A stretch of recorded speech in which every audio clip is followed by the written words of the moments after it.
আসসালামু আলাইকুম। ভোটের দিন বুথের ভিতরে যারা এজেন্ট হিসেবে কাজ করবেন তাদের জন্য কিছু গুরুত্বপূর্ণ ইনফরমেশন, তাদের দায়িত্বটা কি, তারা কি কি দায়িত্ব পালন করবেন এই সম্পর্কে গুরুত্বপূর্ণ কিছু ইনফরমেশন দিচ্ছি। বিভিন্ন দলের পক্ষে যারা এই এজেন্ট হিসেবে থাকবেন প্রত্যেকের জন্য এই ইনফরমেশনগুলো গুরুত্বপূর্ণ। ভোট শুরু হবে সকাল 7:30টায়। আপনারা নিজ নিজ কেন্দ্রে সকাল 7টার ভিতরে পৌঁছে যাবেন। যে জিনিসগুলো আপনার সাথে নেবেন সেটা হচ্ছে আপনারা নাস্তা নেবেন, পানি নেবেন এবং যে বুথে আপনি অবস্থান করবেন সে বুথের ভোটার তালিকা, কলম এবং অবশ্যই একটি সাদা কাগজ আপনি সঙ্গে নেবেন। সাদা কাগজটা কেন নেবেন এই জিনিসটা একটু ভালো করে শুনেন। ভোট শুরুর আগে সহকারী প্রিজাইডিং অফিসার আপনাকে সাদা ব্যালট বাক্স দেখাবে আপনাদেরকে। সেই ব্যালট বাক্সটা একটা প্লাস্টিকের লক করা থাকবে। ওই লকের উপরে একটা লকের নাম্বার থাকবে। প্রত্যেকটি এজেন্ট অবশ্যই সে লকের নাম্বারটি আপনি ওই সাদা কাগজে টুকে রাখবেন যে এই ব্যালট বাক্সটি কত নাম্বার। ওই লক নাম্বারটাই অত্যন্ত গুরুত্বপূর্ণ। এরপরে আপনার ভোট শুরু হবে। ওই ব্যালট বাক্স যখন পুড়ে যাবে, সহকারী প্রিজাইডিং অফিসার এটা ওনার নিজ দায়িত্বে এটা প্রিজাইডিং অফিসারের কক্ষে নিয়ে যাবেন। এরপর সেখান থেকে আরেকটি নতুন খালি ব্যালট বাক্স নিয়ে আসবেন। সেটার উপরেও একটি প্লাস্টিকের লক দিয়ে সিলগালা করা থাকবে। সে লকের মধ্যে একটি নাম্বার থাকবে, সে নাম্বারটি আপনি টুকে রাখবেন। 4:30 যখন ভোট শেষ হয়ে যাবে আপনি আপনার রুমের বা আপনার বুথে সহকারী প্রিজাইডিং অফিসারকে জিজ্ঞাসা করবেন যে এখানে কতগুলো ভোট কাস্ট হয়েছে, কতগুলো ব্যালট পেপার ব্যবহার হয়েছে। উনি আপনাদেরকে সংখ্যা বলবে, সে সংখ্যাটা আপনারা টুকে রাখবেন।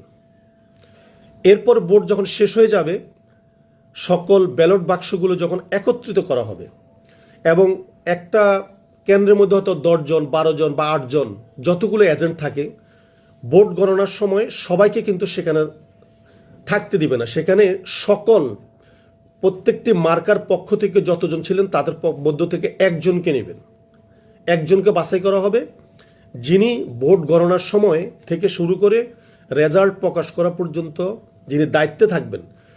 সকল এজেন্ট আপনি সারাদিনে যে ইনফরমেশনগুলো লিখেছেন, যেই ব্যালট বাক্সগুলোর নাম্বার লিখেছেন সে নাম্বারটা এবং আপনার বুথে কতগুলো ভোট কাস্ট হয়েছে সেই সংখ্যাটা যিনি ভিতরে অবস্থান করবেন তার কাছে দিবেন।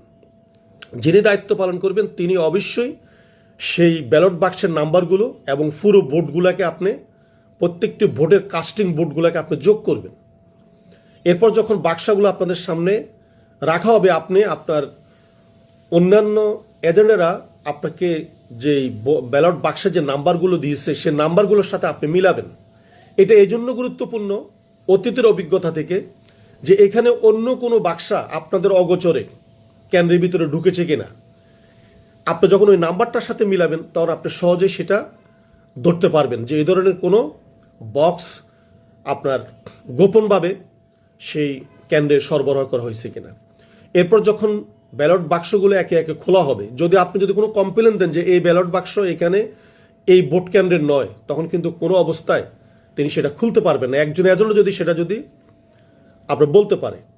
এরপর যখন ব্যালট বাক্স থেকে ব্যালটগুলো খোলা হবে এবং 100 পেজের 100টা ব্যালটের একটা বান্ডিল করা হবে।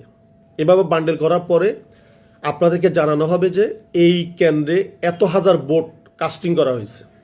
আপনি আপনার এজেন্টদের যে দেওয়া যেই ইনফরমেশনগুলো সেগুলো যোগ করে দেখবেন যে প্রিজাইডিং অফিসার আপনাকে যে সংখ্যাগুলো বলতেছে সেই সংখ্যাগুলোর সাথে আপনার প্রিজাইডিং অফিসারের সংখ্যা মিলে কিনা। যদি মিলে যায় তাহলে ওকে এরপরে ভোট গণনা শুরু হবে।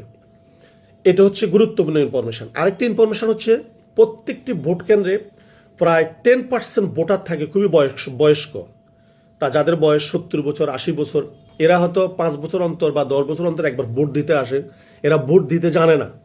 তখন এরা কি করে, বুথের ভিতরে আসি প্রিজাইডিং অফিসারের সামনে গিয়ে নাম বলে, ভোটার নাম্বার বলে এবং ব্যালট পেপারটা দেওয়ার পরে বলে যে স্যার আমি তো ভোট দিতে পারি না, আমাকে একটু অমুক মার্কায় আমার ভোটটা দিয়ে দেন। তো অনেক সময় দেখা যায় যদি দুষ্ট প্রকৃতির সহকারী প্রিজাইডিং হয়, তিনি কি করেন, তার হাতে সিলটা নিয়ে তিনি তার পছন্দের একটা প্রতীকের মধ্যে ভোটটা দিয়ে দেয়। এটা অনেক ক্ষেত্রে আমরা দেখেছি। এই জিনিসটা একজন এজেন্ট আপনি অবশ্যই সেটা খেয়াল রাখবেন যে উনি যে মার্কায় ভোট দিতে বলছে, সহকারী প্রিজাইডিং অফিসার সকলের সামনে সে মার্কার মধ্যে ভোটটা দিচ্ছে কিনা। আরেকটি হচ্ছে, যদিও 4:30টায় ভোট শেষ হওয়ার কথা, কিন্তু 4:30টার পরেও যদি লাইনে দাঁড়ানো অবস্থা যদি ভোটার থাকে, তাহলে প্রিজাইডিং অফিসার সে দাঁড়ানো ভোটারদের ভোট নিতে বাধ্য।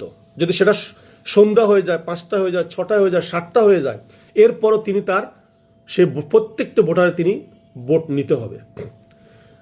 আরেকটা জিনিস হচ্ছে, অনেক সময় অনেক দুষ্ট প্রকৃতির প্রিজাইডিংয়েরা যদি তাদের ভিন্ন মতের যদি কেন্দ্র হয় বা সেখানে ভোটার থাকে, তারা কি করে ভোটটাকে স্লো করে দেয়। প্রত্যেকটা প্রার্থী ঢুকার পরে তাদেরকে বিভিন্ন রকমের তথ্য জিজ্ঞাসা করে করে দেরি করা দেয়। যে যদি ভোট যদি এবার এ ধরনের যদি দেরি করানো হয়, তাহলে লাইনে দাঁড়ানো মানুষগুলো বিরক্ত হয়ে চলে যাবে। একজন এজেন্ট হিসাবে আপনি এটা লক্ষ্য রাখবেন যে এদেরকে কোনো অপ্রয়োজনীয় ইনফরমেশন জিজ্ঞাসা করতেছে কিনা। এরপরে ভিতরে যদি আপনার কাছে অন্যরকম কোনো অপ্রীতিকর কিছু মনে হয়, তাহলে আপনি আপনার পরিচিত কোনো ভোটার যদি সেখানে ঢুকে তাকে ডেকে তার কানে কানে ইনফরমেশনটা বাইরে যারা ডেস্কে কাজ করতেছে তাদের কাছে পাঠাবেন। তো এই ইনফরমেশনগুলো প্রত্যেকটি এজেন্টের জন্য খুবই গুরুত্বপূর্ণ, কারণ এই ইনফরমেশনগুলো যদি আপনি ফলো করেন, তাহলে এই যে জাল ব্যালট, জাল সিল বা ভোট ইঞ্জিনিয়ারিং করা কারো পক্ষেই কোনো সম্ভব হবে না। সালামু আলাইকুম।